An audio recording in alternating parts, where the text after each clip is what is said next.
Olá, sexto ano, como vocês estão? Estou com muitas saudades, mas enquanto nós não podemos retornar às nossas aulas presenciais, vamos dar sequência em nossas aulas de língua portuguesa. E hoje eu quero iniciar fazendo uma pergunta. Você já teve a sensação de ficar preso numa leitura? Por ela ser tão boa, tão interessante e você não conseguiu parar de ler? Pois é, as histórias são feitas de palavras e como os escritores conseguem usá-las para nos emocionar. Existem escritores cujas obras parecem cinematográficas. As palavras que utilizam conseguem nos transportar para dentro da história. E hoje nós vamos falar um pouco sobre a literatura e a arte da palavra, que desperta a atenção para nos manter querendo saber e o que vem depois. Você gosta de ler obras literárias? Os poetas brincam com as palavras e muitas vezes eles empregam rimas e ritmos para o nosso deslumbramento. Outras vezes, eles buscam a fantasia para nos envolver na leitura. Você conhece a literatura de cordel? Nós vamos agora ter acesso a trechos do cordel O Professor Sabe Tudo e as Respostas de João Grilo. Você pode encontrar esse texto no nosso livro nas páginas 83 e 84. E agora eu convido você a fazer essa leitura junto comigo.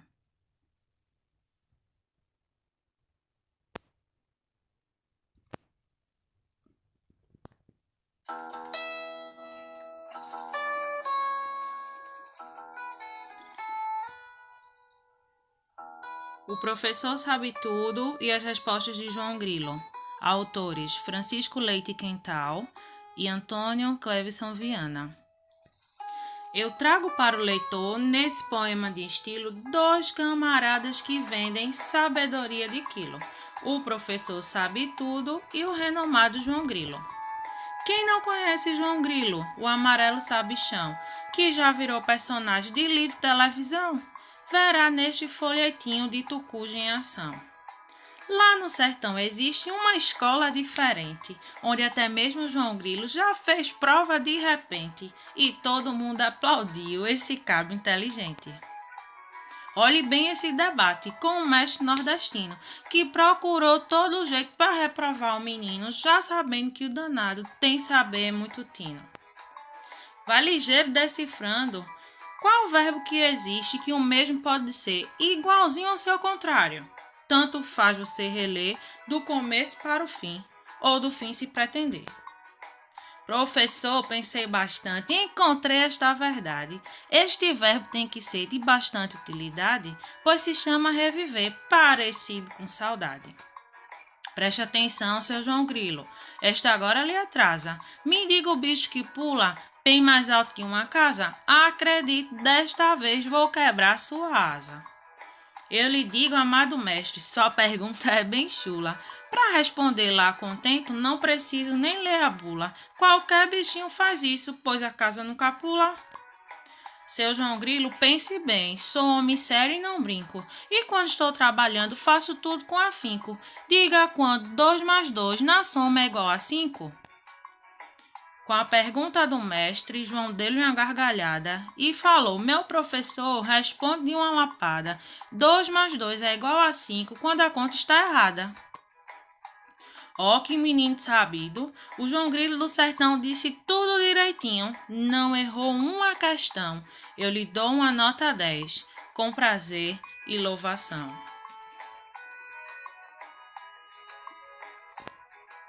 Eu, João Grilo, agradeço, dizendo meu professor, tudo faço para alegrar o sertão com muito amor.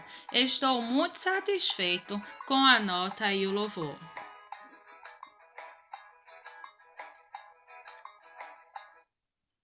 E aí, o que você achou da leitura do cordel? O Professor Sabe Tudo e as Respostas de João Grilo?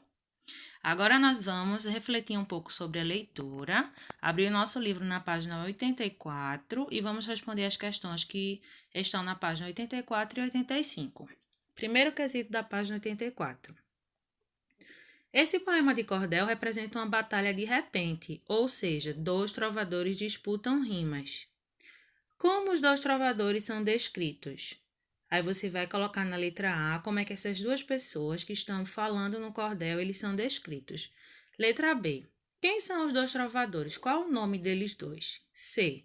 Pesquise e responda em que outra obra literária famosa há o personagem João Grilo? Será que você lembra qual é a obra literária que tem esse personagem? Se você lembra, já pode responder na letra C, se não, vamos lá fazer uma pesquisa. Letra D. No que consistem os desafios da estrofe? Em cada estrofe há um desafio entre o professor João Grilo. Qual a finalidade dessas adivinhas? Segundo quesito. Os autores desse poema de cordel são do estado do Ceará. Por isso, há uso de variantes regionais. Dê o significado dessas palavras destacadas no texto. Letra A. O que significa a palavra cabra? Se referindo a uma pessoa. Bichinho, lapada. Aí você vai analisar o contexto e vai dizer qual o significado dessas palavras. Após você responder essas questões, nós vamos agora entender um pouco sobre a literatura de cordel. A literatura de cordel, um cordel é um poema popular, ele é falado e impresso em folhetos. O nome original vem de Portugal e representa a tradição de pendurar os folhetos em barbantes. Tradição espalhada para o nordeste do país e eles são ilustrados com xilogravuras. Vocês sabiam que na nossa cidade Escada nós temos alguns cordelistas e um deles, com maior destaque e visibilidade, é o nosso cordelista Dedo? Vale a pena conferir os seus cordéis sobre a nossa cidade de Escada. Em um outro momento das nossas aulas, vocês terão acesso a algumas produções dele. Aqui nós temos a representação da xilogravura. Os folhetos de cordel nas feiras eram vendidos pendurados num cordão, falando do acontecido, de amor, luta e mistério, de fé e do desassistido. Olha aí como é que se fazem as xilogravuras. É uma arte técnica de fazer gravuras em relevo sobre madeira. Elas funcionam como se fossem carimbos, certo? Se esculpe na madeira o que se deseja representar e aí passa a tinta e faz essa reprodução no papel. Os poetas trovadores recitam esses versos de forma melodiosa, acompanhados de viola ou ainda de leituras ou declamações empolgadas. Aí tem uma representação de uma xilogravura, ela está representando os trovadores, que são as pessoas que recitam os cordéis. Olha aí o exemplo dos cordéis pendurados. Sobre a métrica do cordel. Existe uma forma fixa, eles possuem 6, 8 ou 10 versos por cada estrofe. Lembrando que a estrofe ela é construída com a reunião dos versos e os versos eles são representados por cada linha que compõe a estrofe. Cada verso pode possuir o mesmo número de sílabas poéticas. Creio que todos nós já fizemos muitas atividades de separação de sílabas, mas será que a separação das sílabas poéticas, a contagem das sílabas poéticas é igual às sílabas das palavras normais que nós separamos? O que é que vocês acham?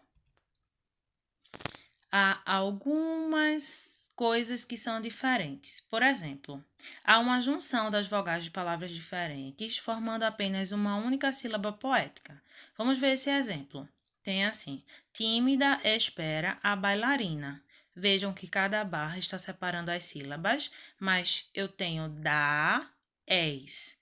Uma sílaba que termina com a vogal, outra sílaba que inicia com a vogal. Então, quando eu vou separar as sílabas poéticas, se eu tiver uma palavra que termina com vogal e outra que inicia, então essas duas sílabas elas ficam juntas e elas representam apenas uma sílaba.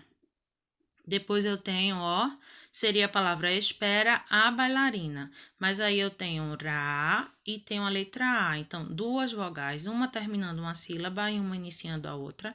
Então, elas ficam juntas, ok? Conta-se apenas até a última sílaba tônica do verso. A última sílaba tônica é a última sílaba da palavra que a gente vai pronunciar com maior intensidade. Aí eu tenho na realidade, triste, sina. Na realidade, triste, sina. Então, si é a última sílaba tônica, a última sílaba da palavra que eu pronuncio com maior intensidade. Então, eu só vou contar até si. no palco vão representar. Então, quando eu vou separar as sílabas, para saber quantas sílabas poéticas tem o verso, eu vou contar até a última sílaba tônica, ou seja, a última sílaba da palavra que eu pronuncio com maior intensidade. Nas nossas próximas aulas, nós vamos fazer algumas atividades que vão reforçar esses conceitos que nós estamos vendo agora, ok? E sobre as rimas? Vocês lembram o que são rimas? Existem algumas classificações e nós vamos agora só dar uma passada por esse conteúdo de rimas, mas os detalhes ficarão para a nossa próxima aula. Então, eu tenho um exemplo. Ele deixava atrás tanta recordação e o pesar, a saudade, até no próprio chão, debaixo dos seus pés parece que gemia. Levanta-se o sol, vinha rompendo o dia. Quais são as palavras que rimam nesse trecho de um poema? Recordação, rima com chão, e gemia, rima com dia, certo? Para classificar as rimas, para organizar essas rimas dentro do texto, nós vamos utilizar algumas letras. E aí eu posso seguir na ordem alfabética, certo? Então, letra A no primeiro verso, recordação. Se recordação rima com chão e chão está logo após recordação, e eu coloquei letra A do lado de recordação, então eu vou colocar também letra A do lado de chão. Qual é a segunda letra do alfabeto? Letra B. Gemia rima com chão? Não. Gemia rima com recordação? Não. Então, eu não posso colocar a letra A. Para gemia, eu coloco a próxima letra, que é a letra B. E se dia rima com gemia, então eu coloco também a letra B. Então, qual a organização das rimas nesses versos? A, B, B. Para essa organização, nós chamamos de rimas paralelas. Próximo tipo de rima. Agora nós temos as rimas alternadas. Tu és um beijo materno, tu és um riso infantil. Sol entre as flores de inverno, rosa entre as flores de abril. Quais são as palavras que rimam nesse trecho do poema? Eu tenho materno, que rima com inverno, infantil, que rima com abril. Então, do lado da palavra materno, eu coloco letra A, certo? Mas como infantil não rima com materno, então eu não coloco a letra A, eu coloco a próxima letra do alfabeto. Mas se infantil rima com abril, então vai ser a mesma letra para representar o som dessas duas palavras. Então, como ficam as rimas organizadas aí? A, B, A, B. Agora, rimas interpoladas. Saudade, olhar de minha mãe rezando e o pranto lento deslizando em fio. Saudade, amor de minha terra, o rio, cantigas de águas claras, soluçando. A palavra rezando rima com fio, rima com rio ou rima com soluçando? Rezando rima com soluçando, não é? Então, nós colocamos a letra A do lado da palavra rezando e vou colocar a outra letra A ao lado da palavra que rima com rezando, que neste caso é soluçando. Fio está no segundo verso e rima com rio. A próxima letra, seguindo a letra A do alfabeto, eu tenho a letra B. Então, como que fica? A, B, B, A. Essas são as rimas interpoladas. No nosso livro, na página 86 e 87, nós temos esses conceitos, ok?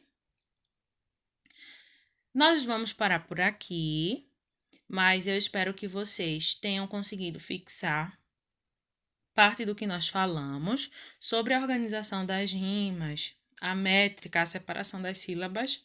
Nós vamos trabalhar nas próximas aulas, mas a minha mensagem é: estude, dedique-se, transborde de conhecimentos e aprendizados. E assim, acredite que tudo vai dar certo. Um forte abraço. Qualquer dúvida, estou disponível para ajudá-los, ok?